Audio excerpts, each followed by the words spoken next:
ప్రభునందు ప్రియ సహోదరి సహోదరులారా, మన ప్రభువును రక్షకుడైన యేసుక్రీస్తు అమూల్యమైన నామమున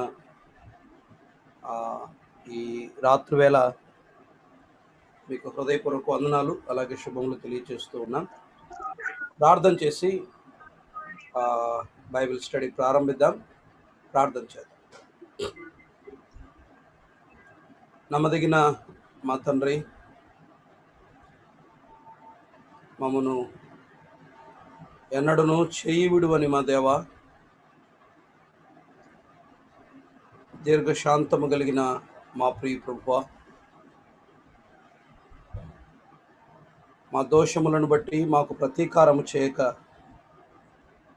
మాకై కలువరిలో ప్రాణమిచ్చి తిరిగి లేచి మాకు శ్రేష్టమైన రక్షణను అనుగ్రహించిన మా ప్రాణనాథ, మా తలల వంచి మిమ్మల్ని స్తుతిస్తున్నాం. ముందున్న సమయం మీకు దీవెనకరంగా మాకు దీవెనకరంగా ఉండటానికి, మీ ప్రియ కుమారునికి మహిమ తెచ్చేదిగా ఉండటానికి మీ కృపనిమ్మని డివైసెస్ ద్వారా, ఇంటర్నెట్ ద్వారా ఎలాంటి ఇబ్బందులు కలగకుండా మీరే మమ్మను మీ చిత్తానుసారంగా నడిపించమని ముందున్న సమయం మీ చేతికి అప్పగిస్తూ క్రీస్తు యేసు అమూల్యమైన నామమున వినయ మనసుతో స్తుతించి ప్రారంభిస్తూ ఉన్నాం మా పరమ తండ్రి. ఆమేన్.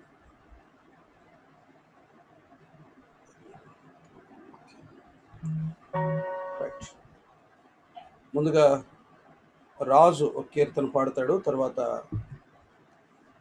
పాలరాజు గారు ఉన్నారు, ఈస్ట్ గోదావరి, వారు ఒక కీర్తన పాడి వినిపిస్తారు. స్థానిక సంఘం మీరు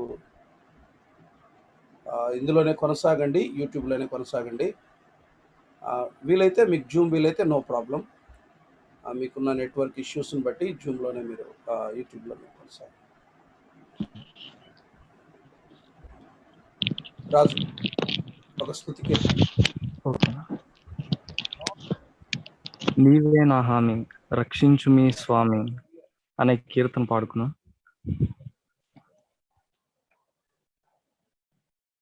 నీవే నా హామీ, రక్షించు మీ స్వామి. నీవే నా హామీ, రక్షించు మీ స్వామి. జీవమైన మరణమైన, జీవమైన మరణమైన, నాతి చరమి యేసు నాతి చరమి, నాతి చరమి యేసు నాతి చరమి. నీవే నా హామీ, రక్షించు మీ స్వామి. నీవే నా హామీ, రక్షించు మీ స్వామి. కరువులు ఎన్నైనా రాని, వరదలు నాపై పొర్లిపోని, కరువులు ఎన్నైనా రాని, వరదలు నాపై పొర్లిపోని, ఏది ఏమైనా గాని, ఏది ఏమైనా గాని, నా బ్రతుకుకు నీవే ప్రధాని, నా బ్రతుకుకు నీవే ప్రధాని. నాతి చరమి యేసు నాతి చరమి, నాతి చరమి యేసు నాతి చరమి. నీవే నా హామీ, రక్షించు మీ స్వామి. నీవే నా హామీ, రక్షించుమి స్వామి. ప్రళయము వస్తే రాని, నాకున్నదంత పోతే పోనీ. ప్రళయము వస్తే రాని, నాకున్నదంత పోతే పోనీ. కలుగని ఎంతైనా హాని, కలుగని ఎంతైనా హాని, నా బ్రతుకుకు నీవే ప్రధాని, నా బ్రతుకుకు నీవే ప్రధాని. నాతి చరమి యేసు, నాతి చరమి, నాతి చరమి యేసు, నాతి చరమి. నీవే నా హామీ,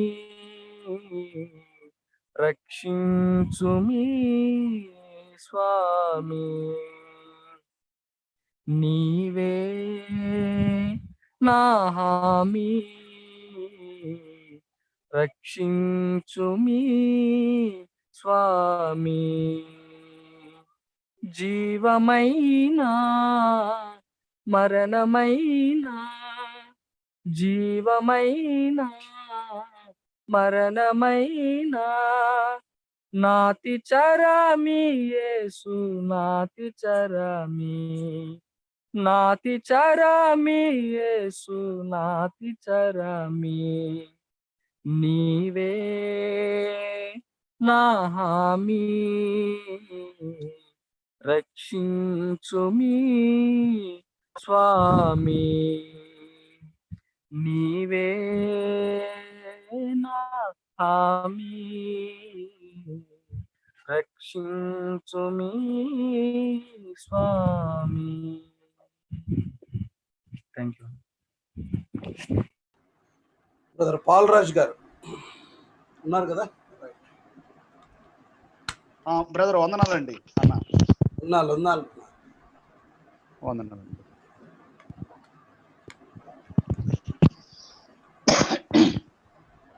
ప్రభు అయిన యేసుక్రీస్తు నామములో చేరువచ్చిన మీ అందరికీ వందనాలు తెలియపరుస్తూ ఉన్నామండి. క్రైస్తవ సునాద కీర్తన పుస్తకంలో నుండి 992 పాట సువార్త పాట పాడుకుందాం. 992 పాట, 2 చరణాలు మాత్రమే. ఎక్కడికో నీ పయనం, ఎందాక నీ ప్రయాణం అనే పాట పాడుకుందాం. సువార్త పాట 992. ఎక్కడికో నీ పయనం, ఎందాక నీ ప్రయాణం, ఎక్కడికో నీ పయనం, ఎందాక నీ ప్రయాణం. ఏదో ఒక దినమున, ఏదో ఒక స్థలమున, ఏదో ఒక క్షణమున, ఏదో ఒక కారణమునా ఆగిపోవాలి, ఆరిపోవాలి, రాలిపోవాలి, వాడిపోవాలి. ఎక్కడికో నీ పయనం, ఎందాక నీ ప్రయాణం, ఎక్కడికో నీ పయనం, ఎందాక నీ ప్రయాణం. ఆప్తులను నీవు విడువాలి, ఆస్తులను నీవు వదలాలి, ఆప్తులను నీవు విడువాలి, ఆస్తులను నీవు వదలాలి, దేహమును నీవు విడువాలి, దేశమును నీవు వదలాలి, దేహమును నీవు విడువాలి, దేశమును నీవు వదలాలి, స్థిరము కాదు నీకు ఈ ధరణి, కొంతకాలమే నీకు ఈ లోకం, స్థిరము కాదు నీకు ఈ ధరణి, కొంతకాలమే నీకు ఈ లోకం. చేరాలి నిత్యత్వం ఎప్పటికైనా, ఉండాలి అసటే ఎల్లకాలము, చేరాలి నిత్యత్వం ఎప్పటికైనా, ఉండాలి అచ్చటే ఎల్లకాలము.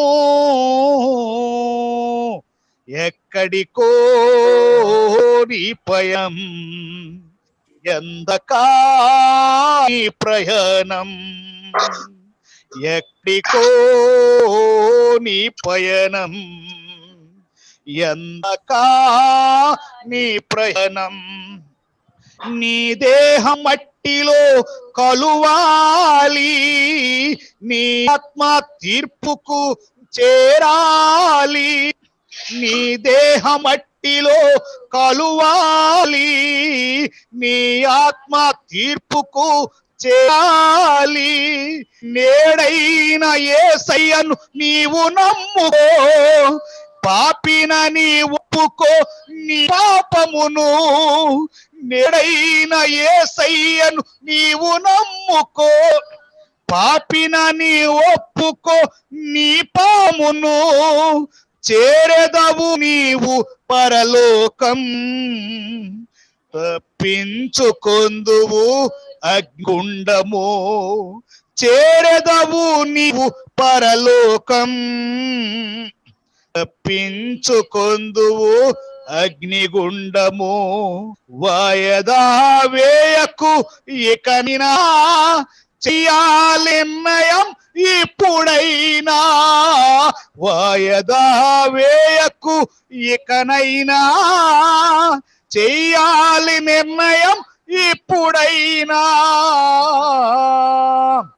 ఎక్కడికో నీ పయనం, ఎందాకా నీ ప్రయాణం, ఎక్కడికో ఎందాకా నీ ప్రయాణం. ఏదో ఒక దినమున, ఏదో ఒక స్థలమున, ఏదో ఒక క్షణమున, ఏదో ఒక కారణమున ఆగిపోవాలి, ఆరిపోవాలి, రాలిపోవాలి, పాడిపోవాలి. ఎక్కడికో నీ పయనం, ఎందకా నీ పయనం, ఎక్కడికో నీ పయనం, ఎందకా నీ ప్రయాణం, ఎందకా నీ ప్రయాణం. వందనాలు. నా వందనాలు. Thank you so much. దేవుని వాక్య సహాయం కొరకై, దేవుని ఆత్మ నడిపింపు కొరకై ప్రార్థన చేద్దాం. ప్రార్థన మన ప్రియులు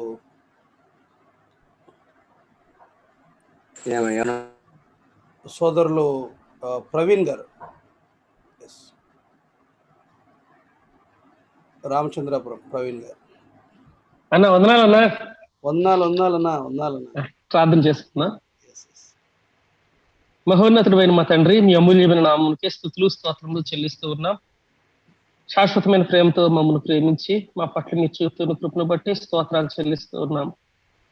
ఈ రాత్రి సమయంలో నాయన ఎబెనెజర్ అన్నాలతో కలిసి నాయన మీ వాక్యాన్ని ఆలకించడానికి మీరు ఇచ్చిన ఈ అవకాశాన్ని బట్టి మీకు స్తోత్రాలు చెల్లిస్తూ ఉన్నాం. వేరు వేరు నాయన మరి ప్రాంతాల్లో ఉన్న నాయన టెక్నాలజీ ద్వారా నాయన మీ వాక్యాన్ని పంచుకోవడానికి మాకు ఇస్తూ ఉన్న ఈ గొప్ప తరుణాలను బట్టి స్తోత్రాలు చెల్లిస్తూ ఉన్నాం. నాయన ఇంతవరకు పాటల్లో మీ సహాయం అనుగ్రహించారు. మీ దాసులు మీ పక్షంగా నిలువబడి మాట్లాడుచుంటాడుగా చేరిన మాకందరికీ అవసరమైన వర్తమానం మీ దాసు నోట ఉంచి నాయన తేటగా సూటిగా మాకందరికీ నాయన అర్థమయ్యే రీతిలో నాయన మీరు అందించమని వేడుకొంచుంటున్నాం. నాయన మీ దాసుని మీరు బలపరుస్తున్నారు, అందుని బట్టి మీకే స్తోత్రాలు. విని విడిచిపెట్టి కొట్టుకుపోకుండా మా హృదయాల్లో ముద్రించుకున్న భాగ్యం మాకు అనుగ్రహించండి. నాయన ఈ సెల్ ఫోన్ ద్వారా నాయన మరి అంతరాయం ఏమి లేకుండా వాక్యం చివరి వరకు కూడా ఆయన మీ కాపుదలు అనుగ్రహించమని మీ దాసుని ఆయన చేరువచ్చిన బిడ్డలను మీ హస్తాలకు అర్పిస్తూ రక్షకుడైన యేసుక్రీస్తు పుణ్యనామంలోనే ప్రార్థించి వేడుకొంచుంటున్నాం పరమ తండ్రి. ఆమేన్. ఆమేన్. వందనాలు. ఉన్నారు.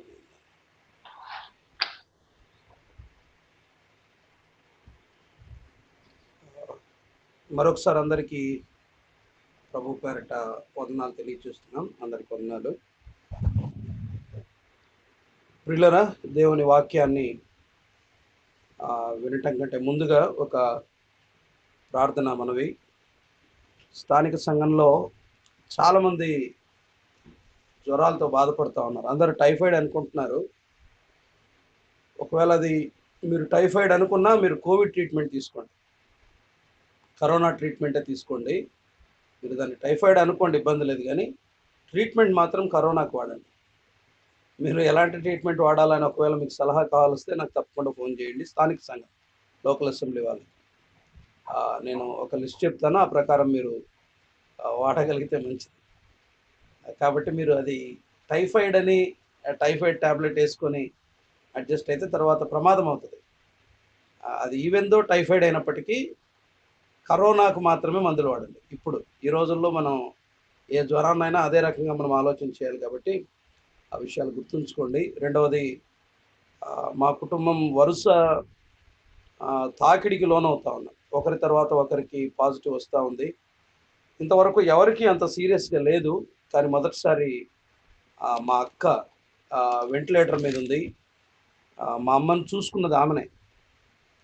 కర్నూలు జనరల్ హాస్పిటల్లో కార్డియాలజీ డిపార్ట్మెంట్లో స్టాఫ్ నర్స్గా వర్క్ చేస్తూ ఉంది. ప్రస్తుతం ఆమె వెంటిలేటర్ మీద ఉంది. నిన్న, ఈ దినం, రేపు ఒక 3 days క్రూషియల్ ఆమెకు. ఈ 3 రోజుల్లో ప్రభు ఆమెను కనికరించేటట్టుగా స్వస్థపరచబడి తిరిగి క్షేమంగా ఇల్లు చేరేటట్టు దయచేసి మా అక్క కొరకై, షేబారాణి పేరు, దయచేసి మీ ప్రార్థనల్లో మీరు జ్ఞాపకం చేసుకోవాలని ప్రభు పేరిట ప్రేమతో మనవి చేస్తున్నాం. అలాగే ప్రశాంత్ రాజు, తర్వాత రూతమ్మ ఆంటీ, మారెప్ప, ఈ ముగ్గురు కూడా దాదాపు అవే సిమ్టమ్స్తో బాధపడుతున్నారు. వారి కొరకై కూడా మీరు ప్రార్థన చేయాలని మనవి చేస్తూ ఉన్నాం. దయచేసి మర్చిపోకండి. చాలామంది ఇదే సమస్యలతో ఉన్నారు, ప్రార్థన చేయండి. మంచిది. దేవుని వాక్యాన్ని మనం విందాం. దేవుని గ్రంథాన్ని తెరవండి నాతో పాటుగా.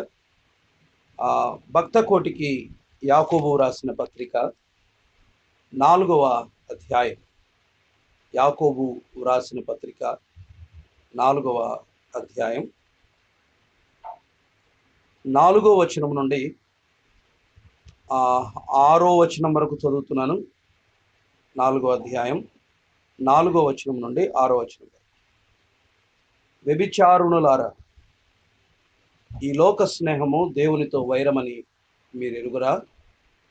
కాబట్టి ఎవడు ఈ లోకముతో స్నేహము చేయగోరునో వాడు దేవునికి శత్రువు. ఆయన మనయందు నివసింపచేసిన ఆత్మ మత్సరపడనంతగా అపేక్షించున అను లేఖనము చెప్పున్నది వ్యర్థమని అనుకొనుచున్నారు. కాదు కానీ ఆయన ఎక్కువ కృపనిచ్చును.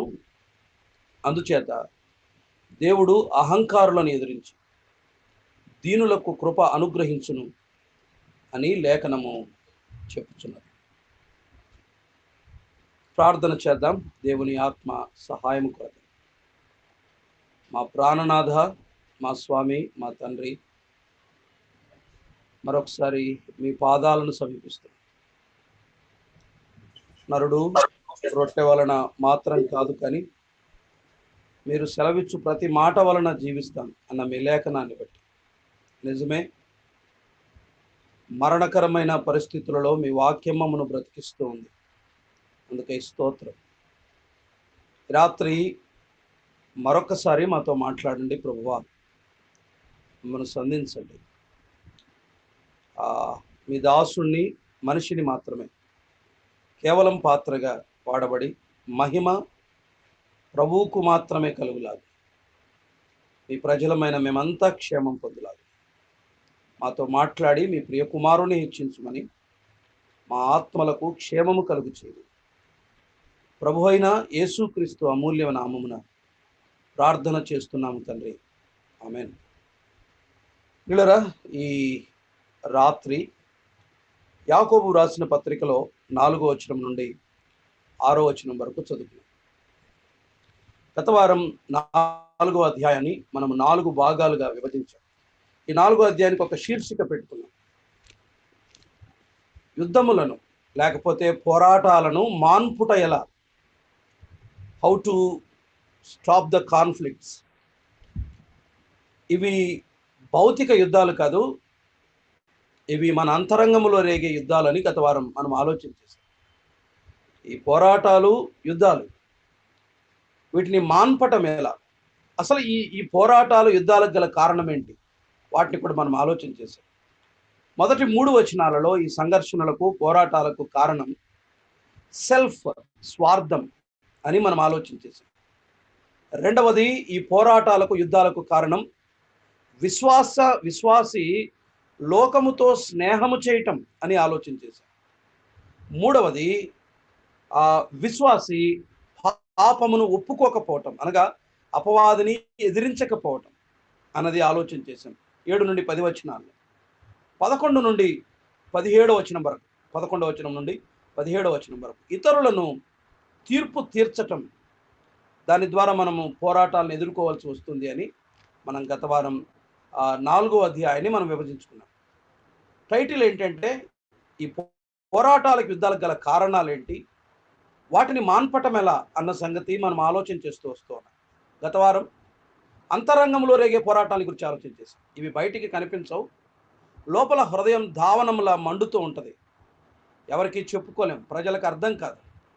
మన మొహాలలో నవ్వు ఉంటుంది, కానీ మన అంతరంగాలు మండుతూ ఉంటాయి. అలాంటి అనుభవం దాదాపు అందరికీ ఉంటుంది. ఎందుకని ఈ పోరాటాలు, అంతరంగంలో రేగే పోరాటాలకు గల కారణాలు గత వారం ఆలోచన చేశాం. మొదటి అంతరంగంలో రేగే పోరాటంలో మొదటిది ఏంటంటే సంబంధాల మధ్య సంఘర్షణ, రిలేషన్షిప్ ప్రాబ్లమ్స్. దానికి కారణం ఏంటని ఆలోచన చేశాం.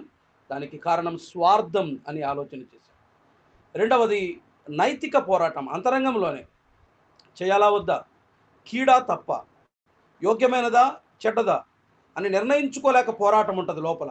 దానికి కారణం మన దేహం అన్నది, మన శరీరం అని మనం ఆలోచన చేశాం.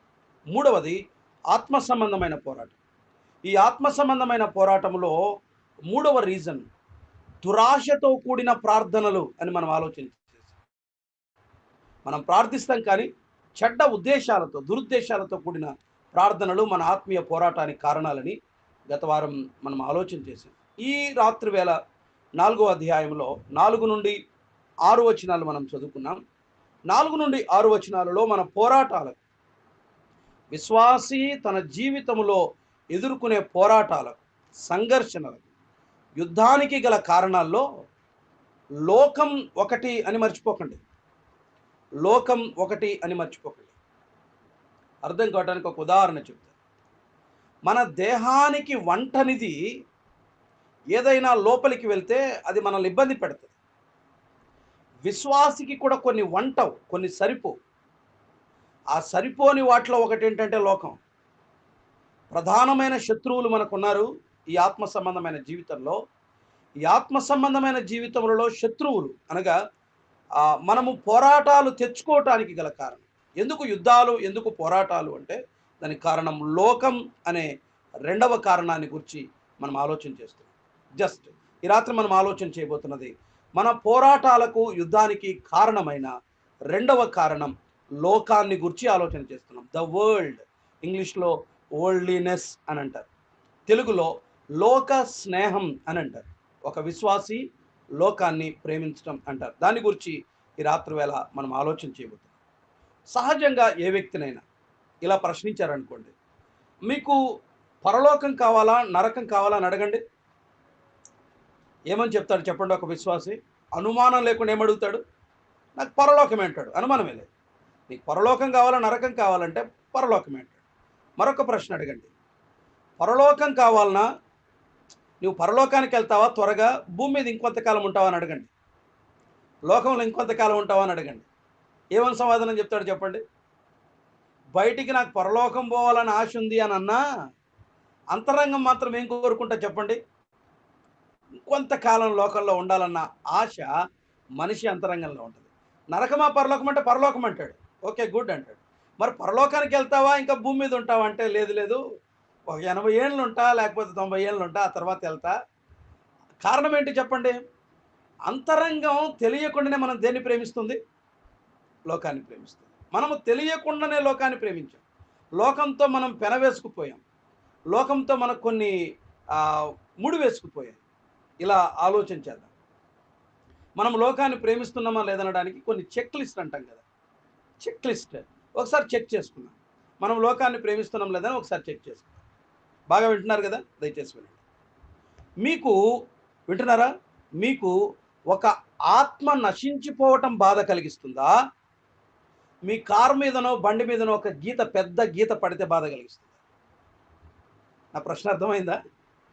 మీకు ఒక ఆత్మ నశించిపోవటం ఎక్కువ బాధ కలిగిస్తుందా? మీ కారు మీదనో మీ కొత్త బండి మీదనో ఎవడో వచ్చి కత్తి పెట్టి కర్రని గీసాడు అనుకోండి, ఇది బాధ కలిగిస్తుంది. Question number 1. రెండవ ప్రశ్న, మీకు మీ ఉద్యోగం లేకపోతే ఆ రోజు మీకు పని లేకపోతే లాభం కోల్పోయినందుకు బాధ కలిగిస్తుందా? రొట్టె విరిచే కూడిక మిస్ అయిపోయానని బాధ కలిగిస్తుందా? ఆరాధన కోల్పోయానని బాధ కలిగిస్తుంది. మీకు ఎక్కువ బాధ కలిగించే అంశం ఏంటి? అరే ఈరోజు ఆదాయం తగ్గింది అన్న బాధ ఉందా? ప్రభు మందిరానికి వెళ్ళలేకపోయాననే బాధ ఉందా? ఒక టీవీ ప్రోగ్రామ్ మిస్ అయ్యాననే బాధ ఉందా? బైబిల్ స్టడీ మిస్ అయ్యాననే బాధ ఉందా? చెప్పండి, ఆలోచన చేయండి. కొత్త అంగీ మీద ఇస్త్రీ చేసేవాడు, చాకలివాడు ఇస్త్రీ చేసేటప్పుడు రంధ్రం పడితే ప్రాణం పోతుంది, రోజంతా బాధపడతాం, రైట్? రోజంతా బాధపడతాం. హృదయానికి అంతరంగానికి మరక అంటుకుంటే పెద్దగా బాధ ఉండదు. దేహంలో తెలియకుండానే ఏదో ఒక బలహీనతో, ఏదో ఒక పాపమో మచ్చో అంటుకుంటే పెద్ద పట్టించుకోం. పొరపాటు చేశాం, మనుషులం కదన్నా పొరపాటు చేశాం, చాలా లైట్గా తీసుకుంటాం మనం చేసే పొరపాటుని. మన అంతరంగంలోని బలహీనతలను చాలా లైట్గా తీసుకుంటాం, పెద్దగా పట్టించుకోం మనం. దయచేసి వినండి, ఈ రాత్రి వేళ సహజంగా మనము చేసే ఒక సామాన్యమైనటువంటి పొరపాట్లు, ఇవి బయటికి కనిపించవు, తప్పని కూడా అనిపించవు. కానీ మనం చేసే పనులు ఏంటంటే లోకాన్ని మనము తెలియకుండానే ప్రేమించడం మొదలు పెట్టాం అన్నది వాస్తవం, రైట్? అసలు లోకం అంటే ఏంటి? బైబిల్ పరిభాషలో, గ్రీక్లో లోకాన్ని కాస్మోస్ అన్నారు. కాస్మోస్ అంటే అర్థం ఏంటంటే దేవునికి వేరుగా ఉండే ప్రపంచం అని అర్థం. తెలుసా? దేవునికి వేరుగా ఉండే ప్రపంచం అని అర్థం. కాస్మోస్ అంటే దేవునికి వేరుగా ఉండే ప్రపంచం, దేవునితో సంబంధము లేని ప్రపంచం అని అర్థం. దేవునితో సంబంధము లేని ప్రపంచం అని అర్థం. అంటే మనకు కనిపించని అంధకార శక్తుల వ్యవస్థ లోకం. అంటే మనకు కనిపించని, మన కంటికి కనిపించని అంధకార శక్తుల వ్యవస్థ లోకం. ఇది ఎప్పుడు దేవునికి వేరుగా పనిచేస్తుంది, ఇది ఎప్పుడు దేవునికి వ్యతిరేకంగా పోరాడుతుంది. అందుకనే మాటికి ప్రభు ఒక మాట అంటాడు, లోకములో మీకు శ్రమ కలుగును, లోకము మిమ్మల్ని ద్వేషించును. ఎందుకన్నాడు ఆ మాట మాటికి? లోకం మనకెప్పుడు ఎగెనిస్ట్గా ఉంటుంది, లోకం ఆల్వేస్ ఎగెనిస్ట్గా ఉంటుంది. విచారం ఏంటంటే ఏ లోకమైతే మనకు వ్యతిరేకంగా ఉంటుందో ఆ లోకముతో మనం స్నేహం చేయటమే ప్రమాదం. ఏ లోకమైతే మనకు శ్రమ కారణమో ఆ లోకముతో మనం స్నేహం చేయటమే ప్రమాదం. ఏ లోకమైతే మన రక్షకుని సిలువేసిందో అదే లోకం వెంట ప్రేమిస్తున్నామని వెంటపడ్డం ప్రమాదకరం. కానీ తెలియకుండానే 90% విశ్వాసుల్లో లోకముతో సంబంధాలు బలంగా ఉన్నాయి. లోకముతో మన అనురాగం ముడివేయబడి ఉంది, వెనవేసుకుని పోయి. మీరు ఒప్పుకున్నా ఒప్పుకోకపోయినా చాలా వరకు వాస్తవం. లోకాన్ని నేను ప్రేమించట్లేదు అని మనము భ్రమలో ఉన్నాం, కానీ లోకం పట్ల ప్రేమలో కొనసాగుతున్నామన్నది వాస్తవ సత్యం. వాస్తవ సత్యం. తెలియకుండానే లోకాన్ని ప్రేమిస్తున్నాం అని. ఒకసారి జాన్ వెస్లీ గారిని ఇలా అడిగారట. జాన్ వెస్లీ తెలుసు, ఈ జాన్ వెస్లీ కాదు, ప్రతిసారి జాన్ వెస్లీ పేరు చెప్పినప్పుడల్లా ఎక్స్ప్లెనేషన్ ఇవ్వాలి. ఈ ఇప్పుడున్నటువంటి జాన్ వెస్లీ కాదు. ఇంగ్లాండ్ దేశంలో, యూరోపియన్ కంట్రీస్లో ఉజ్జీవాన్ని రగిలించిన భక్తుడైన దైవజనుడైన జాన్ వెస్లీ. జాన్ వెస్లీ గారిని అడిగారంట, అసలు లోక స్నేహం అంటే ఏంటి సార్ అని అన్నారట. అప్పుడు ఆయన ఇలా అన్నాడట, నా దేవుని పట్ల ప్రేమను సన్నగిల్ల చేసే ఏదైనా లోక స్నేహమే అన్నాడు. నా దేవుని పట్ల నాకున్న ప్రేమను సన్నగిల్ల చేసేది ఏదైనా సరే అది లోకమే, అది లోకానికి సంబంధించింది అన్నాడు. ఇప్పుడు ఒక సెకండ్, ఒక క్షణం మన అంతరంగాన్ని పరిశీలించుకుందాం. దేవుని పట్ల మన ప్రేమను సన్నగిల్ల చేస్తున్న కారణాలేంటి? అదే లోకం. That is the world. దేవునికి వేరుగా ఉండే ప్రపంచం, ఆత్మీయతకు విశ్వాసికి ఎల్లప్పుడూ వేరుగా, విరోధంగా అపేక్షించే ప్రపంచం ఏంటి అంటే దేవుని పట్ల మనకున్న ప్రేమను ఒక కారణం సన్నగిల చేస్తుంది. అది వ్యక్తి కావచ్చు, అది వస్తువు కావచ్చు, అది ఒక వృత్తి కావచ్చు, ఏదైనా కావచ్చు. దేవుని పట్ల నీకున్న ప్రేమను సన్నగిల చేసేది ఏదైనా అది లోక సంబంధమైనది అని నిర్ధారించుకుందాం. మన హృదయంలో శిలాక్షరం అంటారే, చెరిగిపోని విధంగా రాసి పెట్టుకుందాం. నా దేవుని పట్ల నా ప్రేమను సన్నగిల చేసేది ఏదైనా సరే అది లోకం అని. జాషువా వస్తున్న వాళ్ళని కాస్త అడ్మిట్ చేసుకో, అది కొంచెం నేను అడ్మిట్ చేసుకోవడం డిస్టర్బెన్స్ కావాలి. రైట్, అసలు ఏంటి 3 సంగతులు రాత్రి వేళ ఆలోచించేద్దాం. 4వ అధ్యాయం 4 నుండి 6 వచనాల్లో యాకోబు రాసిన పత్రికలో 3 సంగతులు ఆలోచించేద్దాం. మొదటిది, లోక స్నేహం, దాని భావం ఏంటి? బైబిల్ ఏం చెప్తుంది? లోక స్నేహం దాని భావం. రెండవది, లోక స్నేహం దాని ప్రమాదం ఆలోచించేద్దాం. లోక స్నేహం దాని ప్రమాదం. మూడవది, లోక స్నేహం దానిపై విజయం. మరలా చెప్తున్నా. ఒకటి, లోక స్నేహం దాని భావం మనం ఆలోచించేద్దాం, అది మొదటిది. రెండవది, లోక స్నేహం దాని ప్రమాదం ఆలోచించేద్దాం. మూడవది, లోక స్నేహం దానిపై విజయం. ఈ 3 సంగతులు ఆలోచించేసి ఈ రాత్రి మన ధ్యానాన్ని ముగించుకుందాం. మొదటిది, లోక స్నేహం దాని భావం. బైబిల్ ఏం చెప్తుంది? లోక స్నేహాన్ని ఏమని డిఫైన్ చేస్తుంది? మొదటిది చూడండి, 4వ అధ్యాయం యాకోబు రాసిన పత్రిక 4వ అధ్యాయం 4వ వచనం. వ్యభిచారుణులారా, ఈ లోక స్నేహము దేవునితో వైరమని మీరు ఎరుగరా? కాబట్టి ఎవడు ఈ లోకముతో స్నేహము చేయగోరునో వాడు దేవునికి శత్రువగును అను. సో లోక స్నేహం అంటే మొదటి భావం చెప్తున్నాను. లోక స్నేహం అంటే ఏంటంటే, ఒకటి, అది వ్యభిచారం. లోక స్నేహం ఈజ్ ఈక్వల్ టు వ్యభిచారం. రైట్, వినబడుతుంది కదా? లోక స్నేహం ఈజ్ ఈక్వల్ టు వ్యభిచారం.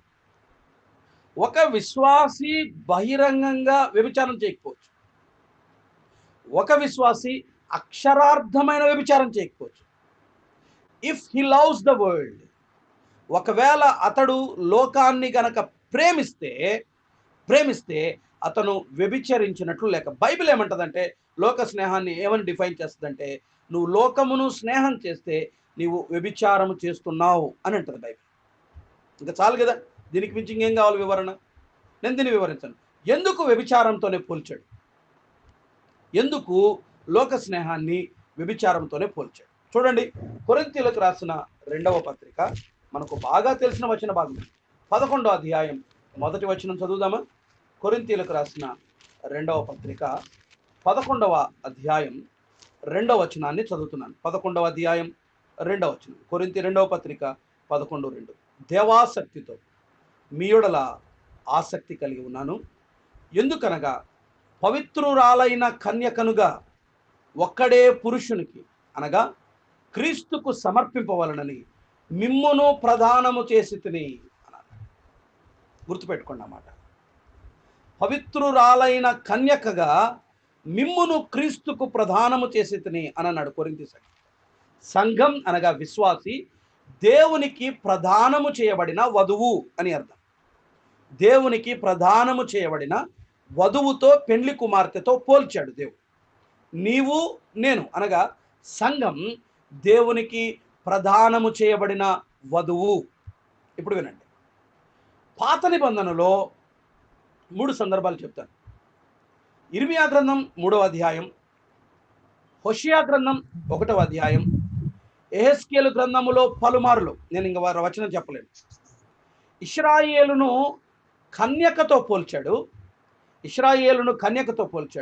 ఇశ్రాయేలు ఎప్పుడైతే దేవుని పట్ల ప్రేమ తగ్గిందో అప్పుడు ఏమన్నాడో తెలుసా? నీవు వ్యభిచారము చేసితివి అని అన్నాడు. మీరు చూడండి, కావాల్సి మీరు వ్యభిచారము చేసితివి అన్నాడు.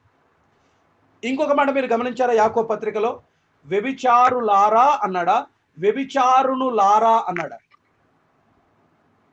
వ్యభిచారి ఎవరు, వ్యభిచారిణి ఎవరు?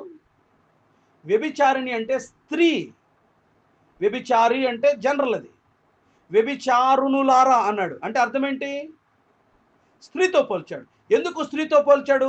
సంఘము వధువు కాబట్టి, విశ్వాసి దేవుడు వివాహము చేసుకునే వధువు కాబట్టి. ఇప్పుడు వినండి, ఒక స్త్రీ తన భర్తను కాక మరొకరిని కోరుకోవటం ఏమంటారు చెప్పండి? వ్యభిచారం.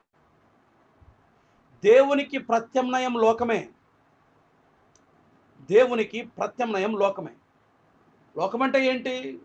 ఇప్పుడు కనిపిస్తున్నటువంటి అధికారం, కనిపిస్తున్నటువంటి సంపద, కనిపిస్తున్నటువంటి కీర్తి, సుఖం, ఇవి దేవునికి ఎప్పుడు ప్రత్యామ్నాయంగా నిలబడతాయి. డబ్బు దేవుని స్థానానికి వచ్చి కూర్చుంటుంది కొన్నిసార్లు, అధికారం దేవుని స్థానంలో వచ్చి కూర్చుంటుంది, సుఖం దేవుని స్థానంలో వచ్చి కూర్చుంటుంది. ఇవన్నీ దేవునికి ప్రత్యామ్నాయాలు, దేవునికి విరోధంగా నిలబడతాయి. దేవుడు లేడా? సుఖం అంటది, నేను ఇస్తాను రా అంటది. దేవునికి బదులుగా సుఖం మనల్ని ఆహ్వానిస్తుంది. దేవునికి బదులుగా డబ్బు, సంపద మనల్ని ఆహ్వానిస్తుంది. ప్రభువే ఒక మాట చెప్పాడు, దేవునికి నీ సిరికిని దాసులుగా ఉండలేరు అని. అంటే డబ్బు ఎప్పుడైనా దేవునికి ప్రత్యామ్నాయంగా నిలబడుతుంది, బదులుగా నిలబడుతుంది. దేవుడు చేయలేదు నేను చేస్తానంటది డబ్బు. జాగ్రత్త. లోకం అంటే ఇదే. మనము ఎప్పుడైతే లోకాన్ని ప్రేమిస్తున్నామో స్వాభావికంగా ఒక స్త్రీ తన భర్తను కాక మరొకరిని ఎలా ప్రేమిస్తుందో, మరొకరితో ఎలా సంబంధాన్ని కోరుకుంటుందో దాన్ని వ్యభిచారం అని ఎలా నిర్వచిస్తామో, మన భర్త, మన యజమాని, మన ప్రభువు, వరుడైన యేసుక్రీస్తును కాక మనము లోకాన్ని ప్రేమించటం బైబిల్ అంటది నువ్వు వ్యభిచారం చేస్తున్నావు అని అంటది. ఈ రాత్రి ఆలోచన చేద్దామా?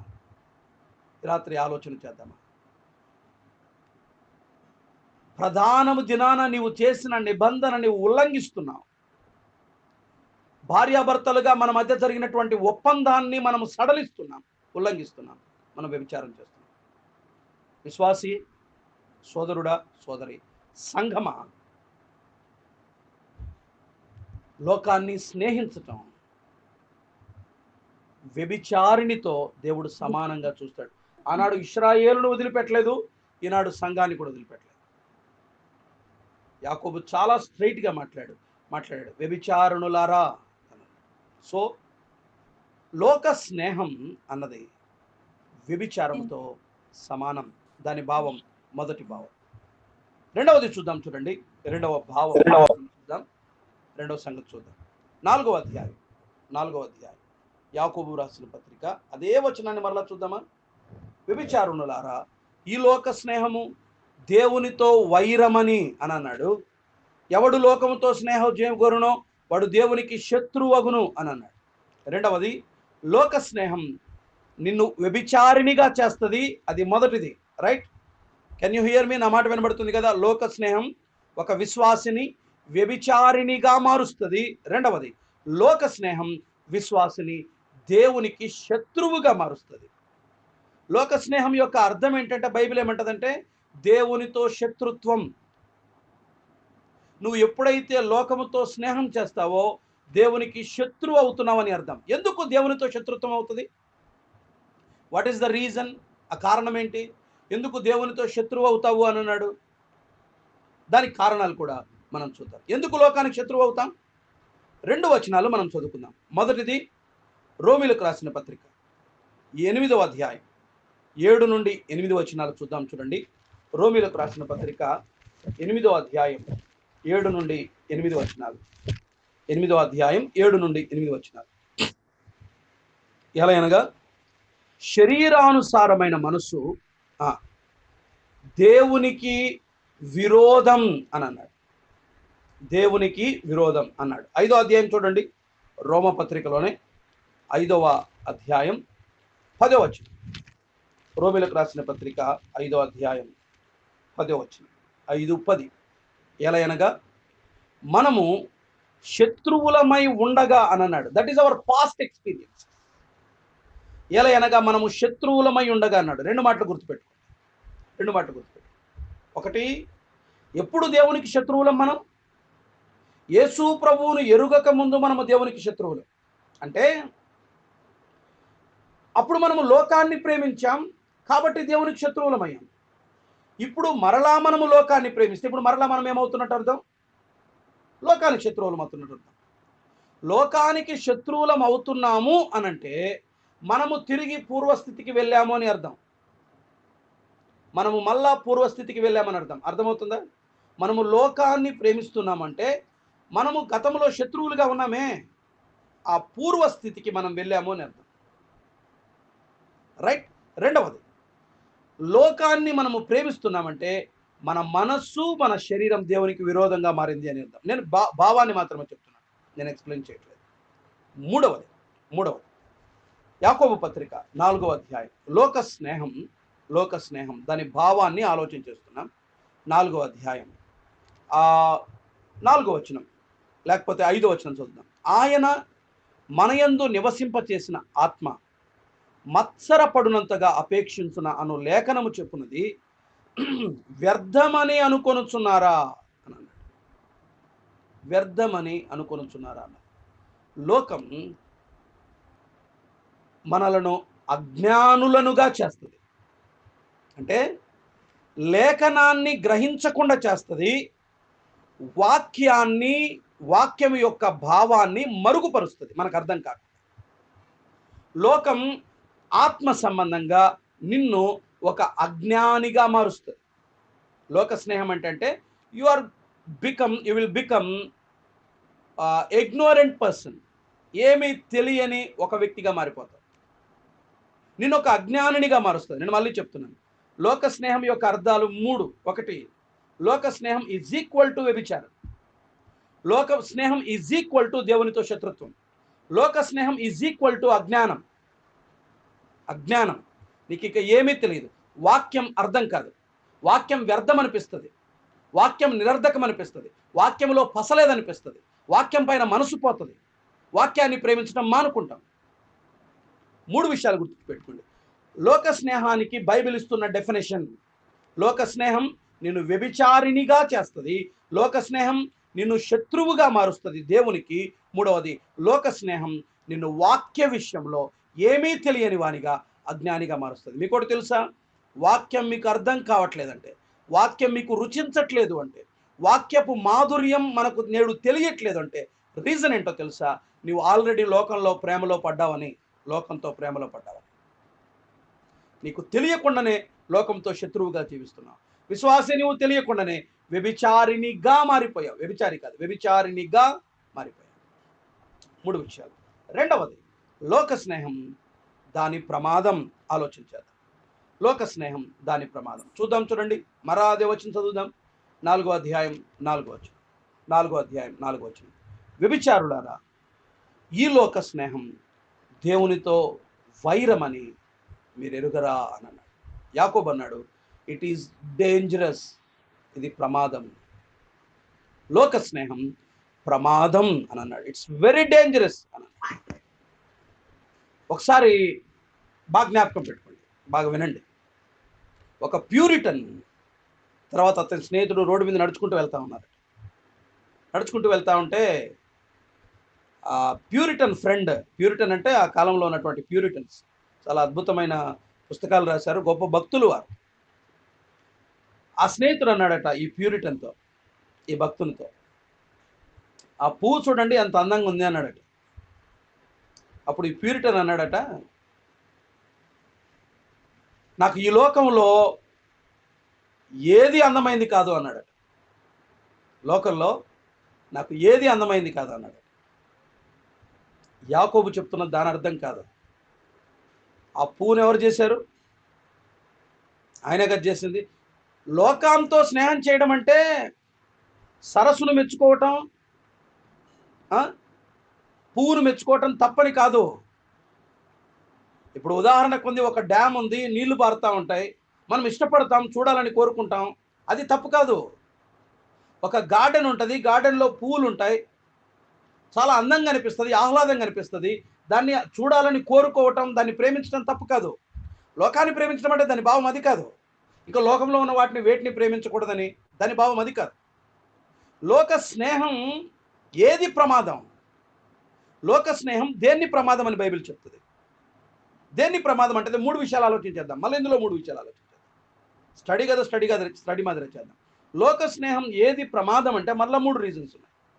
ఒకటి, లేఖనపు వెలుగులో చూద్దాం ఎందుకు ప్రమాదం అయింది. చూడండి దయచేసి. లోక స్నేహం ప్రమాదం అనటానికి 3 స్క్రిప్చురల్ ఎవిడెన్సెస్ చూద్దాం. 3 లేఖన ఆధారాలు చూద్దాం. మొదటిది మన ప్రభు దగ్గరికి వెళ్దాం. మన ప్రభు ఏమన్నాడు లోకాన్ని గురించి? యోహాను సువార్త 17వ అధ్యాయం. యోహాను సువార్త 17వ అధ్యాయం 6వ వచనాన్ని చూద్దామా? 17వ అధ్యాయం 6వ వచనం. లోకము నుండి నీవు నాకు అనుగ్రహించిన మనుషులకు నీ నామము ప్రత్యక్షపరచితిని, వారు నీ వారై ఉండిరి, నీవు వారిని నాకు అనుగ్రహించితివి, వారు నీ వాక్యము గైకొని ఉన్నారు అని అన్నాడు. లోకము నుండి నీవు నాకు అనుగ్రహించిన మనుషులను నీ నామమును ప్రత్యక్షపరచితిని అని అన్నాడు. మనము లోకము నుండి అనుగ్రహించబడిన వారం అన్నాడు. 16వ అధ్యాయం చూడండి, 33వ వచనం. నా యందు మీకు సమాధానము కలుగునట్లు ఈ మాటలు మీతో చెబుతున్నాను, లోకములో మీకు శ్రమ కలుగును అని అన్నాడు. ప్రభు అన్నాడు లోకములో మీకు శ్రమ అని అన్నాడు. అర్థమయ్యేలా మాట్లాడుకుందామా? లోకముతో మీకు శ్రమ అని అన్నాడు. లోకం ఎప్పుడూ మీకు శ్రమ కలుగు చేస్తుంది. మీకు ఒక విచారకరమైన సంగతి నా జీవితంలో రీసెంట్గా జరిగింది చెప్పమంటారా? నా భార్య పాజిటివ్తో బాధపడింది. అసలు లేదు, సిమ్టమ్సే లేవు, రైట్, ఫస్ట్ టైం పాజిటివ్ వచ్చింది.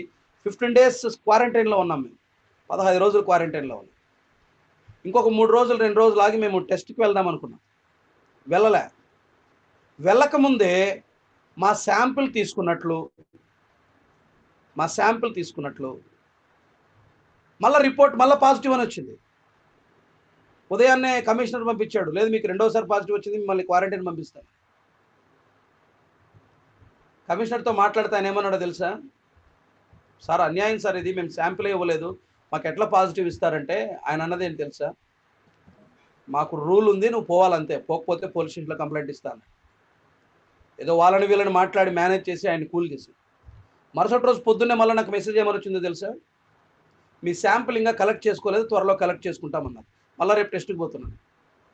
గతంలో పాజిటివ్ శాంపిల్ తీసుకున్నామని వాళ్ళే మెసేజ్ పంపారు, పాజిటివ్ వచ్చిందని వాళ్ళే కన్ఫర్మ్ చేశారు. మళ్ళీ నిన్న వచ్చిన మెసేజ్ ఏంటంటే మీ శాంపిల్ ఇంకా కలెక్ట్ చేసుకోలేదని. గవర్నమెంట్ ఆట ఆడుతుంది. నేను ప్రశ్నిస్తే అధికారులు, ఒక అన్నతో అన్నాను, ఏంటన్నా ఇంత అన్యాయం, మనం అడుగుతుంటే మళ్ళీ వాళ్ళు కేసు పెడతామంటున్నారు అంటే. లోకం నిన్ను ఎట్లా ప్రేమిస్తుంది అనుకుంటున్నావు? లోకం నిన్ను ఎట్లా సన్మానిస్తుంది అనుకుంటున్నావు? ప్రభువే చెప్పాడు కదా నాన్న, లోకం నిన్ను శ్రమ పెడుతుందని. ఈ లోకంలో ఉన్నంతకాలం మనం శ్రమ పడాలి, తప్పదు. లోకం నుండి ఘనతను, కీర్తిని, నీకు రెడ్ కార్పెట్ వేసి నీకు సన్మానాన్ని ఎప్పుడూ ఎక్స్పెక్ట్ చేయొద్దు. అది మనల్ని ఎప్పటికీ ఇబ్బంది పెడతానే ఉంటుంది. లోకం మనల్ని ప్రేమించుతుంది. లోకం, ప్రభు చెప్పాడు, లోకముతో ప్రమాదం ఏంటంటే అది నిన్ను శ్రమ పెడుతుంది. శ్రమ పెట్టే లోకాన్ని మనం ప్రేమించటం ఏంటి? రాజీ పట్టం ఏంటి? అది ప్రభు చెప్పిన మాట. లేఖనం ఏం చెప్తుందంటే లోకముతో నీకు శ్రమ అన్నది. రెండవ చూద్దామా? మరొక మాట ప్రభువు చెప్పాడు, ప్రభువు నేర్పిన ప్రార్థనలో చెప్పాడు, ప్రార్థన చేశాడు ఆయన. రెండవది యోహాను రాసిన మొదటి పత్రిక 2వ అధ్యాయం 15వ వచనం చూడండి. యోహాను రాసిన మొదటి పత్రిక 2వ అధ్యాయం. లేఖనపు వెలుగులో లోక స్నేహం ప్రమాదం అనడానికి రుజువులు చూస్తున్నాం. యోహాను రాసిన మొదటి పత్రిక 2వ అధ్యాయం 15వ వచనం. 2వ అధ్యాయం 15వ వచనం. 2:15 రైట్. ఈ లోకమునైనను లోకములో ఉన్న వాటినైనను ప్రేమింపకుడి, ఎవడైనను లోకమును ప్రేమించిన ఎడల తండ్రి ప్రేమ వానిలో ఉండదు అని అన్నాడు. తండ్రి ప్రేమ వానిలో ఉండదు అని అన్నాడు. You don't know the God's love. తండ్రి ప్రేమ వానిలో ఉండదు అన్నాడు. లోకమును ప్రేమిస్తే తండ్రితో సంబంధాన్ని కోల్పోతాం అన్నది. లోకం నిన్ను శ్రమపరుస్తుంది. రెండవది, లోకం నిన్ను దేవుని నుండి వేరు చేస్తుంది. లోకం నిన్ను దేవుని నుండి వేరు చేస్తుంది, కాస్త దూరంగా నిన్ను తీసుకెళ్తుంది. That is second danger. ఒకటి ప్రభువు హెచ్చరించాడు వాక్యములో, 2 యోహాను హెచ్చరించాడు వాక్యములో, 3 పౌలు కూడా హెచ్చరించాడు. చూద్దామా? రోమీలకు రాసిన పత్రిక 12:2 వాక్యం ఏం చెప్తుందో చూద్దాం. రోమీలకు రాసిన పత్రిక 12వ అధ్యాయం 2వ వచనం. మనకు బాగా తెలిసిన వచనాలే కదా ఇవన్నీ. 12వ అధ్యాయం 2వ వచనం చూడండి. రోమీలకు రాసిన పత్రిక 12:2 మీరు ఈ లోక మర్యాదను అనుసరింపక అని అన్నాడు. Don't confirm the world, don't follow the world అని అన్నాడు. 3 భక్తులు హెచ్చరించారు. అర్థమవుతుంది కదా? వాక్యపు వెలుగులో లోక స్నేహం ఎందుకు ప్రమాదం అంటే, ఒకటి 3 హెచ్చరించారు. ఒకటి మన విశ్వాసానికి కర్త అయిన మన ప్రభు హెచ్చరించాడు. 2 భక్తుడైన యోహాను హెచ్చరించాడు. 3 భక్తుడైన పౌలు హెచ్చరించాడు. భక్తులు హెచ్చరించారు వాక్యపు వెలుతురులో. సో వాక్యపు వెలుతురులో లోక స్నేహం ఏంటి చెప్పండి? ప్రమాదం అని. రెండవది, భక్తుల జీవితపు వెలుతురులో చూద్దాం. ఒకటి వాక్యపు వెలుతురులో ఇది ప్రమాదం. రెండవది, భక్తుల జీవితపు వెలుతురులో ప్రమాదం. ఒక్క భక్తుని దగ్గరికి వెళ్దాం, ఒక ఉదాహరణను చూద్దాం. లోక స్నేహం ప్రమాదం అనటానికి 3 హెచ్చరికలు ఉన్నాయి. 3 భక్తులు డేంజర్ అని చెప్పారు. సరే, 2 భక్తులు డేంజర్ అని చెప్పారు. మన ప్రభువే డేంజర్ అన్నాడు వాక్యంలో. వాక్యం ఏం చెప్తుందంటే, ప్రభు అన్నాడు లోకంతో మీకు ప్రమాదం అన్నాడు. యోహాన్ అన్నాడు లోకంతో ప్రమాదం అన్నాడు. భక్తుడైన పౌలు అన్నాడు లోకంతో మీకు ప్రమాదం అన్నాడు. వాక్యం చెప్తుంది కదా ప్రమాదం అని. విందాం. 2, ఒక భక్తుని జీవితం కూడా చెప్తుంది. భక్తుల జీవితపు వెలుగులో లోక స్నేహం ప్రమాదం అనటానికి ఒక్క ఎవిడెన్స్ చూద్దాం. మనకు బాగా తెలిసిన వ్యక్తి పాత నిబంధనలో కనిపిస్తాడు. ఆదికాండం 13వ అధ్యాయానికి రండి. ఆదికాండం 13వ అధ్యాయం. ఆదికాండం 13వ అధ్యాయం 5వ వచనం చదువుదాం. 13వ అధ్యాయం 5వ వచనం. 5వ వచనం 13:5 అబ్రాముతో కూడా వెళ్ళిన లోతునకు గొర్రెలు, గొడ్లు, గుడారములు ఉండెను అని ఉంది. అబ్రాముతో కూడా వెళ్ళిన లోతునకు గొర్రెలు, గొడ్లు, గుడారములు ఉండెను అని ఉంది. జస్ట్ ఒక కాంట్రాస్ట్ కంపారిజన్ చేద్దాం, వినండి దయచేసి. లోతు లోకాన్ని స్నేహించాడు. ఈ భక్తుని జీవితాన్ని చూడండి. లోకాన్ని ప్రేమించిన లోతును గురించి మొదటి విషయం, బాగా వింటున్నారా? మొదటి విషయం, అబ్రహాముకు బలిపీఠాలు ఉన్నాయని బైబిల్ చెప్తుంది. లోతుకి ఏమున్నాయి చెప్పండి? గొర్రెలు, గొడ్లు, గుడారాలు. అబ్రహాముని గురించి చెప్పుకోవడానికి అబ్రహాముకు బలిపీఠాలు ఉన్నాయి. లోతుకి ఏమున్నాయి? గొర్రెలు, గొడ్లు, గుడారాలు. ఇలా చెప్తాను, భక్తిలో బలహీనుడయ్యాడు లోతు. అబ్రహాము బలిపీఠాలు కడితే లోతు డబ్బును సంపాదించాడు. లోతు ఆస్తిని సంపాదించాడు. అబ్రహామును గురించి మాట్లాడితే అబ్రహాం బలిపీఠాలు ఉన్నాయి.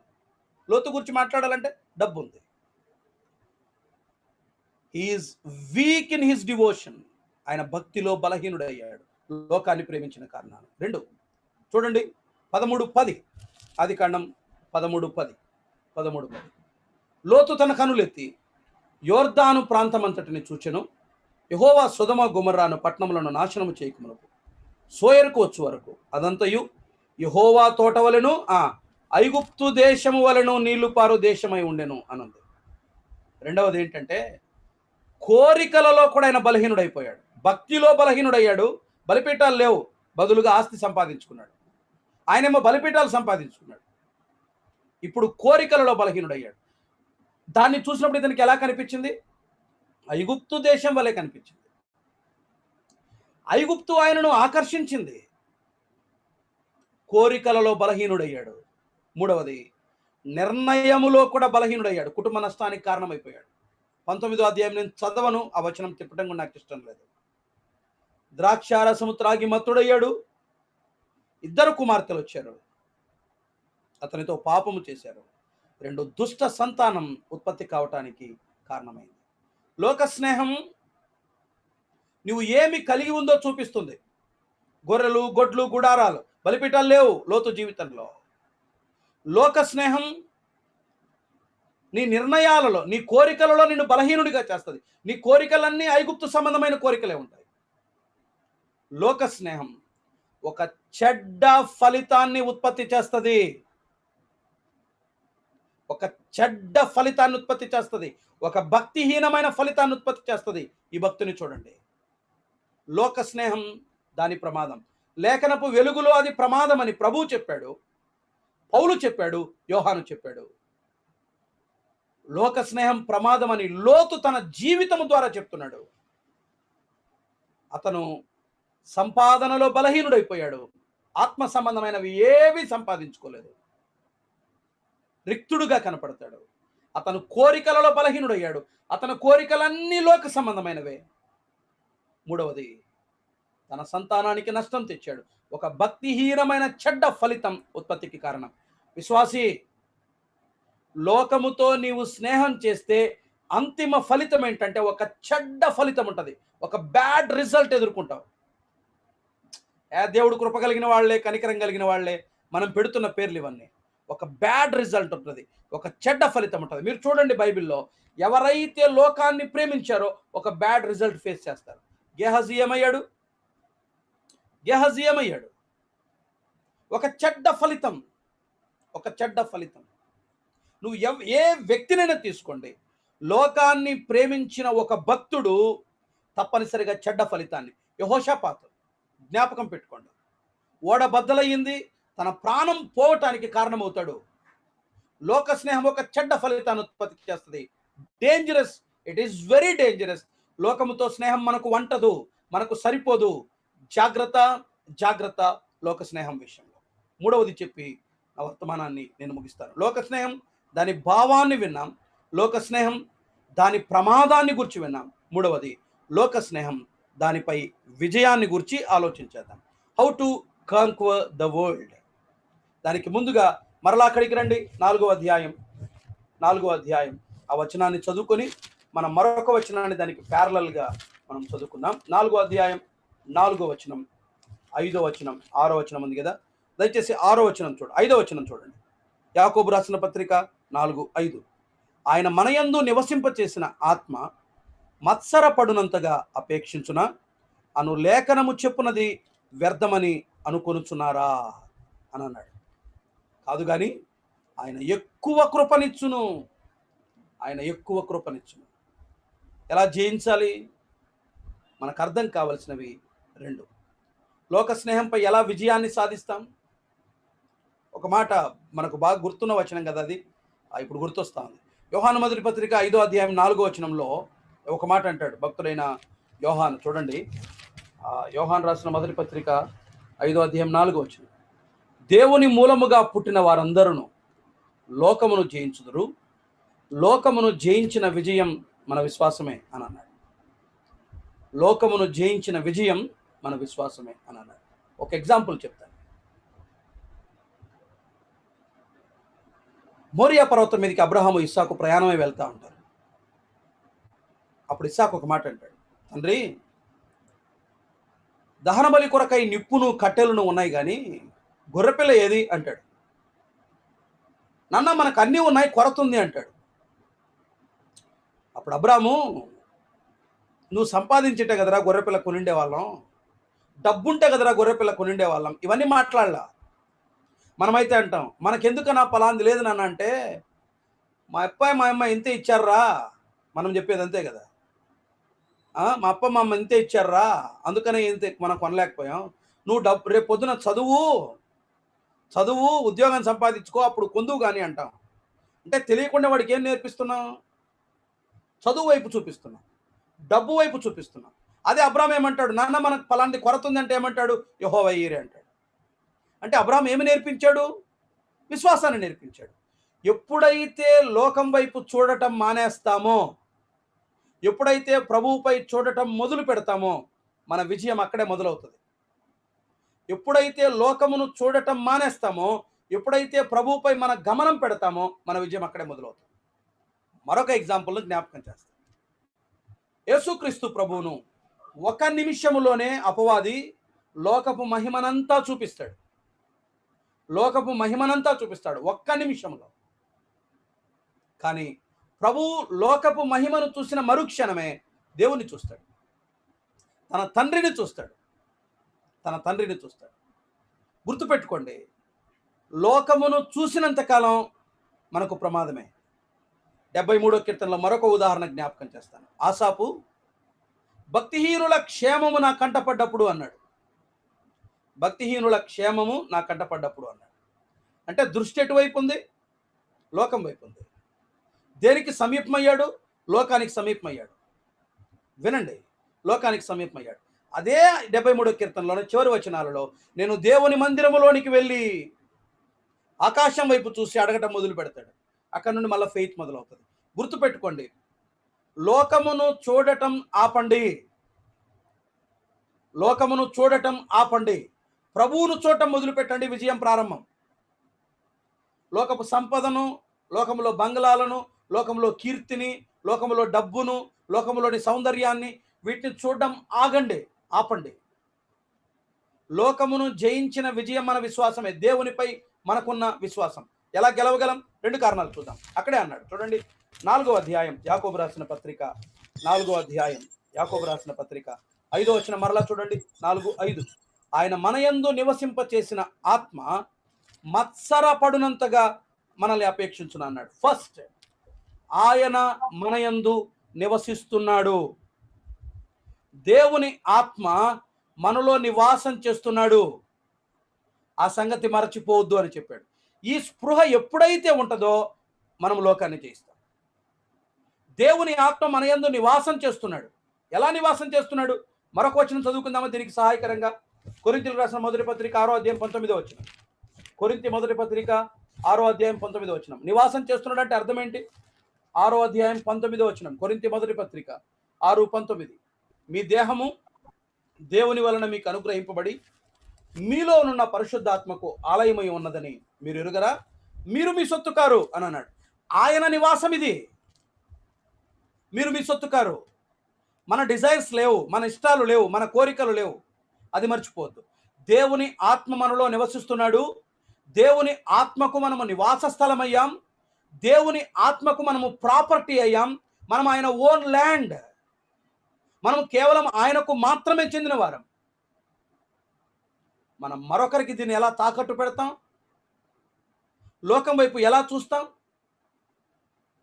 దేవుని ఆత్మ మనలో నివసిస్తున్నాడు అన్న స్పృహ ఉంటే మనము లోకాన్ని జయిస్తాం. మనము లోకాన్ని జయిస్తాం. రెండవది చూడండి, రెండవది అదే వచనం మరలా చదువుదామా. దేవుని ఆత్మ మనలను మత్సరపడునంతగా అపేక్షించునా అని అన్నాడు. వాడుక భాషలో ఇలా ఉంటది. అదే ఆ పదం అర్థం చేసుకోవడం చాలా కష్టం. ఆయన మనలను తీవ్రంగా గాఢంగా కోరుకుంటున్నాడు అని భావం. మత్సరపడినంతగా అంటే నిన్ను మరొకరికి చెందనివ్వనంతగా నిన్ను కోరుకుంటున్నాడు ఆయన. నీవు మరొకరికి చెందనివ్వనంతగా నిన్ను కోరుకుంటున్నాడు ఆయన. నీ భార్య ప్రేమ నీకు మాత్రమే కావాలని కోరుకుంటావు, మరొకరికి చెందకూడదని కోరుకుంటావు. అంతగా నిన్ను నన్ను కోరుకుంటున్నాడు ఆయన. మన ప్రేమ ఆయనకు మాత్రమే చెందాలని గాఢంగా కోరుకుంటున్నాడు ఆయన. దేవుని కోరిక మనకు అర్థమైనప్పుడు, మనము దేవుని నివాస స్థలం అని అర్థమైనప్పుడు లోకాన్ని జయిస్తాం. రెండవది, దేవుడు మనల్ని మరొకరికి చెందనంత ఎక్కువగా మనల్ని కోరుకుంటున్నాడని మనకు అర్థమైనప్పుడు. నేను ఎంత కోరుకుంటున్నాడో తెలుసా? నీవు మరొకరికి చెందకూడదు అనేంతగా కోరుకున్నాడు ఆయన. అందుకే కలువరిలో తన ప్రాణాన్ని పెట్టాడు ఆయన. తన ప్రాణాన్ని ఇచ్చేంతగా నిన్నెందుకు ప్రేమించాడో తెలుసా? నువ్వు మరొకరికి చెందకూడదు అని. నువ్వు లోకంలో ఉన్న వాటికి చెందకూడదని. రూతుతో నయోమి అంటదే, వేరొక పొలములోనికి పోవద్దు అని. వేరొక పొలములోనికి పోవద్దని. మరొక పొలానికి మనం వెళ్ళకూడదు. మరొక యజమానుని తట్టు మనం చూడకూడదు. ఆయన మనల్ని అపేక్షిస్తున్నాడు. గ్రీక్లో దీని భావం ఏంటంటే తీవ్రమైన ఆశతో ఆయన మనల్ని అపేక్షిస్తున్నాడు. ఈ రెండు అనువాదాలు కూడా సందర్భానికి చక్కగా సరిపోతాయి. ఈ రెండిటి అర్థం ఒకటే. దేవుడు మనం తనకే పూర్తిగా చెందాలని కోరుతున్నాడు. మన సంపూర్ణ ప్రేమ భక్తి ఆయనకు కావాలి. తనకు చెందిన దాన్ని మనము లోకానికి ఇవ్వడం ఆయనకు ఇష్టం లేదు. ఆయన మన ఆత్మల ప్రేమికుడు. అందులో ఆయన తీవ్రమైన రోషం కలిగిన వాడు. చాలా రోషగాడు ఆ విషయంలో. నీవు మరొకరికి చెందితే ఆయన తట్టుకోలేడు. ఆయన తీవ్రమైన రోషం కలిగిన వాడు. నేను ఇక్కడ ఒక వచనాన్ని గుర్తు చేస్తాను. భర్తకు పుట్టు రోషము మహారౌద్రము గలది. ఆయన మన భర్త. ఆయన ఈ విషయంలో చాలా తీవ్రమైన రోషం కలిగిన వాడు. మనము లోకాన్ని ఎప్పుడైతే ప్రేమిస్తామో ఆయన తట్టుకోలేడు. ఆయన మన ఆత్మల ప్రేమికుడు. ఆయన మనలో ఒక్కొక్కరితో అంటున్నాడు, నీవు నాకు మాత్రమే చెందాలి, నీవు మరొకరికి చెందటానికి వీలే లేదు అంటాడు. ఆ విషయం మనకు అర్థమైతే చాలు, లోకాన్ని జయించగలం. ఆయన మనలో నివసిస్తున్నాడు. ఆయన పట్ల విశ్వాసం మనకు సహాయపడుతుంది. ఆయన మనల్ని గాఢంగా మరొకరికి చెందనంత ఎక్కువగా ఆయనకు మాత్రమే మనము చెందాలని ఆయన మనల్ని కోరుకుంటున్నాడు. ఆ సంగతి అర్థమైతే మనము లోకాన్ని ప్రేమించం, లోకం వైపు చూడం, లోకాన్ని మనం కోరుకోం. ప్రియులారా, మనం ఆయనకు మాత్రమే చెందాలి. పూర్తిగా ఆయనకు మాత్రమే చెందాలి. కొంత కూడా మనము లోక సంబంధులం కాము. ఈ సంగతి అర్థం చేసుకొని మనం ఆయన్ని ప్రేమిద్దాం. 3 సంగతులు ఈ రాత్రి వేళ విన్నాం. పోరాటాలకు కారణాలు 4 ఉన్నాయి. 1 స్వార్థం, 2 లోకం, 3వది అపవాది, 4వది సహోదరులకు తీర్పు తీర్చడం అని విన్నాం. మొదటి కారణం విన్నాం గత వారం, స్వార్థం. 2వ కారణం వింటున్నాం ఈ వారం, లోకం. మనం ఎప్పుడైతే లోకాన్ని ప్రేమిస్తామో జాగ్రత్త జాగ్రత్త, లోకముతో ప్రమాదం. లోక స్నేహం, దాని భావాన్ని విన్నాం. 3 విషయాలు విన్నాం. లోక స్నేహం ఏంటి చెప్పండి? అది వైరం, అది వ్యభిచారం, అది మనల్ని అజ్ఞానులుగా చేస్తారు. లోక స్నేహం యొక్క ప్రమాదం లేఖనపు వెలుగులో మన ప్రభువు చెప్పాడు కాబట్టి అది ప్రమాదం. భక్తుడైన యోహాను చెప్పాడు వాక్యపు వెలుతురులో కాబట్టి ప్రమాదం. పౌలు కూడా హెచ్చరించాడు కాబట్టి ప్రమాదం. ఒక భక్తుని జీవితపు వెలుతురులో చూశాం. భక్తిహీనుడే నీతిమంతుడే, కానీ లోకాన్ని ప్రేమించాడు. భక్తిలో బలహీనుడైపోయాడు, కోరికల్లో బలహీనుడైపోయాడు, చెడ్డ ఫలితాన్ని ఉత్పత్తి చేశాడు. జాగ్రత్త.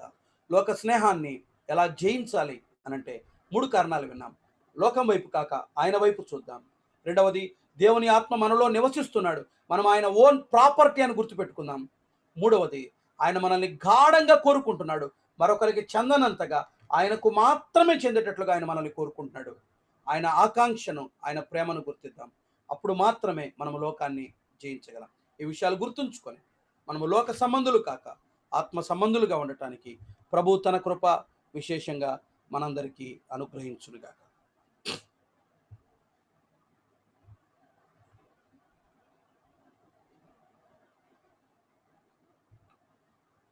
పిల్లరా, మరొక ప్రార్థన మనవి, మరొక ప్రేయర్ రిక్వెస్ట్. సహోదరుని పేరు గిడ్డయ్య. మా స్థానిక సంఘ సహోదరుని వాళ్ళ చెల్లి భర్త, మా స్థానిక సంఘ సహోదరి వాళ్ళ చెల్లి భర్త పేరు గిడ్డయ్య, కానిస్టేబుల్. అతను ఫస్ట్ టైం అతనికి కరోనాతో సఫర్ అయ్యాడు. సెకండ్ టైం మళ్ళీ టెస్ట్ చేశారు, మళ్ళీ పాజిటివ్ అని వచ్చింది. అంటే ఇన్ఫెక్షన్ ఇబ్బంది పెడతా ఉంది. దయచేసి గిడ్డయ్య కొరకై, సహోదరుడు గిడ్డయ్య కొరకై ప్రార్థన చేయండి. ఈ రోజుల్లో దాదాపు ప్రేయర్ అనౌన్స్మెంట్స్ అన్ని దాదాపు కరోనానే, దాదాపు వేరే ప్రాబ్లం ఉండదు. దాదాపు కమ్యూనిటీ స్ప్రెడ్ స్టార్ట్ అయింది, అందరికీ స్ప్రెడ్ అవుతుందంట దాదాపుగా. కాబట్టి కొంత జాగ్రత్తగా ఉండండి. వచ్చినా కూడా భయపడకండి. It's very easy, very common, very normal అని లైట్గా తీసుకోండి. కానీ అప్రమత్తంగా ఉండండి, మంచి మెడిసిన్ వాడండి. దయచేసి సోదరుడు గిడ్డయ్య కొరకై ప్రార్థన చేయాలని ప్రభు పేరట ప్రేమతో మనవి చేస్తున్నాం. ప్రార్థన చేద్దాం. మన మధ్యలో దేవుని వాక్యం దీవించబడలాగున, మన హృదయాలలో అది ఫలభరితమవలాగున ప్రార్థన చేద్దాం. మన ప్రియులు సహోదరుడు ప్రేమ్, ఆదిలాబాద్ జిల్లా కెరీమేరిలో సేవ చేస్తున్న దైవ సేవకులు బ్రదర్ ప్రేమ్ ప్రార్థన చేస్తారు.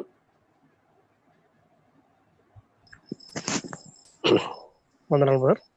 వందనాలు బ్రదర్, ప్లీజ్.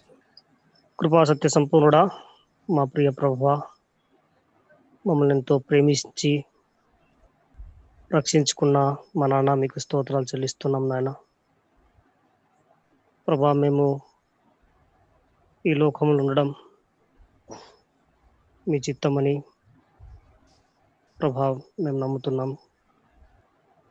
ప్రమాదకరమైన ఈ లోకంలో నాయన, మిమ్మల్ని శిర వేసిన లోకంలో, మిమ్మల్ని ద్వేషించిన లోకంలో నాయన మేము ఉండగా ఈ లోకంతో మేము ఎలా సంబంధం కలిగి ఉండాలో ప్రభా, ఈ లోకము ద్వారా ప్రభా ఎంత మా ఆధ్యాత్మిక జీవితానికి కానీ, కుటుంబ జీవితానికి కానీ, సంఘ జీవితానికి కానీ, సహోదర జీవితానికి కానీ ఎంత నష్టమో మీరు స్పష్టంగా మీ దాసుని ద్వారా మీరు మాట్లాడారు నాయన.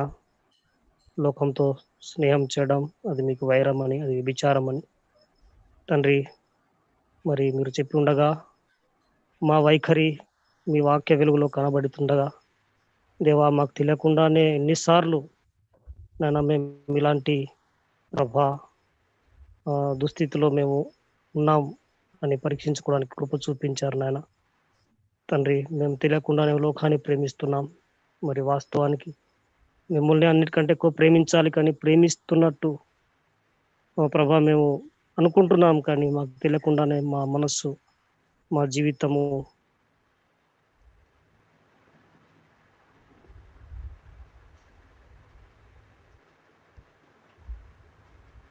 మా ప్రవర్తన అంతా లోకంతోనే కొన్నాయండి. ఈ కృప శుద్ధాత్మ ద్వారా మాకు కావాల్సిన బలం ఇవ్వండి నాయన. మా ప్రియ ప్రభా, మరి లోకాన్ని జయించడానికి ప్రభా మీరు మా కృప చూపించమని, మీరు లోకాన్ని జయించారు కాబట్టి నాయన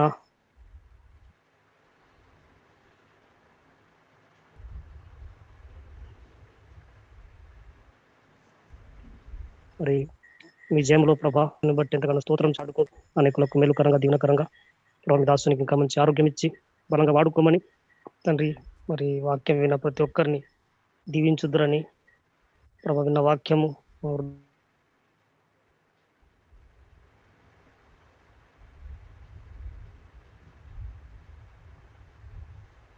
దానిలో పెట్టుకొని భయంతో జీవించడం మీకే చెల్లించుకొని మా ప్రభువును రక్షకుడు చెల్లించి ప్రార్థించి అడిగి వేడుకొంచున్నాం పరమ తండ్రి, ఆమేన్. మరొక ప్రార్థన దయచేసి ఈ కోవిడ్తో బాధపడుతున్న వాళ్ళ కొరకై ప్రార్థన చేద్దాం. మరొక్కరు ప్రార్థన చేస్తారు. మన ప్రియులు సోదరుడు నాగరాజ్ అన్న, జేసీ రోడ్ అసెంబ్లీ అన్న. నాగరాజ్ అన్న, ముఖ్యంగా షేబారాణి ఆమె కోవిడ్తో బాధపడుతూ ఉంది. మా అక్క వెంటిలేటర్ మీద ఉంది. దయచేసి మా అక్క కొరకై ప్రార్థన చేయండి. అలాగే గిల్లయ్య గారి కొరకై ప్రార్థన చేయండి. తర్వాత కోవిడ్తో బాధపడుతున్న వాళ్ళలో మరికొంతమంది ఉన్నారు, కానీ ఆ సిమ్టమ్స్తో బాధపడుతున్న మరికొంతమంది సహోదరుడు రాజు, తర్వాత రూతమ్మ, తర్వాత మారెప్ప. దయచేసి వీళ్ళ కొరకై కూడా ప్రార్థించండి అన్న. షేబారాణి కండిషన్ అయితే సీరియస్గా ఉంది. అంటే ఈవేళ కాస్త బెటర్ నిన్నటి మీద. మా అక్కనే మా ఓన్ సిస్టర్, మా అమ్మను చూసుకుంది. ఆమెను ఆ స్టాఫ్ నర్సుగా కర్నూలు హాస్పిటల్లో పనిచేస్తూ ఉంది. అక్క కొరకై ప్రార్థన చేయండి. బ్రదర్ గిడ్డయ్య, ఆయన కండిషన్ కూడా ఇబ్బందిగా ఉన్నట్టుంది. వీళ్ళిద్దరి పరిస్థితి కష్టంగా ఉంది. దయచేసి వీళ్ళిద్దరి కొరకై, మిగిలిన ఎవరెవరైతే ఉన్నారో వాళ్ళందరి కొరకై మీరు కూడా ఒకసారి ప్రార్థన చేయండి. ప్రార్థన చేసుకుందాం. క్రీస్తునందు దేవా ప్రభా, నీకు స్తోత్రములు చెల్లిస్తున్నాము నాయన. ప్రభా, నీ కుమారుని యందు మా పాపములను క్షమించి ప్రభా దేవా మమ్మల్ని రక్షించి పరలోక రాజ్యానికి వారసులుగా చేసినందుకు స్తోత్రములు. మేము ఈ లోకంలో ఉన్నను ప్రభా, మేము పరలోక నివాసులమని మాకు దేవా ఒక బిరుదు ఇచ్చాము. అందుని బట్టి నీకు స్తోత్రములు చెల్లిస్తున్నాం. అయినను ప్రభా భూలోకంలో ఉన్న మమ్మల్ని మేము బలహీనులమే మీ ఎదుట కొనుచున్నాము నాయన. మమ్మల్ని బలపరచండి, మాకు సహాయం చేయండి. లోక ఆకర్షణకు ప్రభా వ్యతిరేకమైనదే ఆత్మ దేవుని అనుసరించి నడిచే జీవితమే ప్రభా. ఇదిగో ప్రభా, మాకు ఆత్మశక్తిని ప్రసాదించండి, బలపరచండి, సహాయం చేయండి. ఈ దాసు ద్వారా ఇచ్చిన వర్తమానంకి మరి ఒకసారి నిన్ను స్తుతిస్తూ పూజిస్తున్నాం దేవా. అయ్యా, నిన్నొకరినే ప్రేమించాలని, నీకొకడికే మేము లోబడాలని ఇష్టపడుతున్న దేవుడు అని ప్రభా మాకు గుర్తు చేసినందుకు స్తోత్రములు. ఆ విధంగా మేము బ్రతకాలంటే ప్రభా నీ కృప మాకు సమృద్ధిగా అనుగ్రహించాలని ప్రార్థిస్తున్నాం. మరి దేవా COVID-19 తో బాధపడుచున్న శివరాణి అక్క కొరకు ప్రార్థిస్తున్నాం. ఈ దాసురాలు ప్రభా హాస్పిటల్లో వెంటిలేటర్ మీద ఉండగా మీరు ముట్టండి, స్వస్థపరచండి ప్రభా. దేవా దేవా నీకు అసాధ్యమైనది ఏది లేదు ప్రభా. అలాగే గిడ్డాయి కొరకు సోదరులు గిడ్డాయి కొరకు ప్రార్థిస్తున్నాం. ఈ ప్రియ బిడ్డలను కనికరించండి, కాపాడండి ప్రభా. ఆరోగ్యాన్ని పెంచండి, ఆయుష్ను పెంచండి, సహాయం చేయండి ప్రభా. కృప చూపించండి. త్వరగా ఆరోగ్యంతో స్వస్థము నొంది ఇంటికి చేరుకోవాలి. ఆనందంగా నీ యందు కుటుంబీకులతో జీవించాలి. సహాయం చేయండి. మరి రాజు గారు, రూతమ్మ, మరి మారేప్ప వారి ఆరోగ్యం కొరకు ప్రార్థిస్తున్నాం. వారిని కూడా ముట్టండి, స్వస్థపరచండి ప్రభా. మీరే కనికరించండి, సహాయం చేయండి నాయనా. ఇదిగో కరోనా వైరస్ నుండి ఇంకా ఎవరెవరు బాధపడుతున్నారో అందరినీ కాపాడాలని నీలో మొరపెడుచు మరి మమ్మల్ని కూడా కాపాడండి. మేము హెచ్చరిక కలిగి, జ్ఞానము కలిగి దేవా అవునైనా మేము ముందుకు సాగిపోవడానికి కావలసిన జ్ఞాన వివేకములను అనుగ్రహించమని ప్రార్థిస్తూ ఎబెనేజర్ అన్ననే కుటుంబాన్ని, స్థానిక సంఘాన్ని ప్రభా నీవే కాపాడుచు బలపరిచి ఇంకా ఎక్కువ అభివృద్ధి పరచాలని ఈ ప్రార్థన మా రక్షకుడైన క్రీస్తు నామమున స్తోత్రములు చెల్లించి ప్రార్థించి అడిగి వేడుకొనుచున్నాము తండ్రి. ఆమేన్. థ్యాంక్ యూ అన్న, థ్యాంక్ యూ సో మచ్. వందనాలు అన్న. అందరికీ ప్రేమ వందనాలు. వందనాలన్నా. వందనాలు.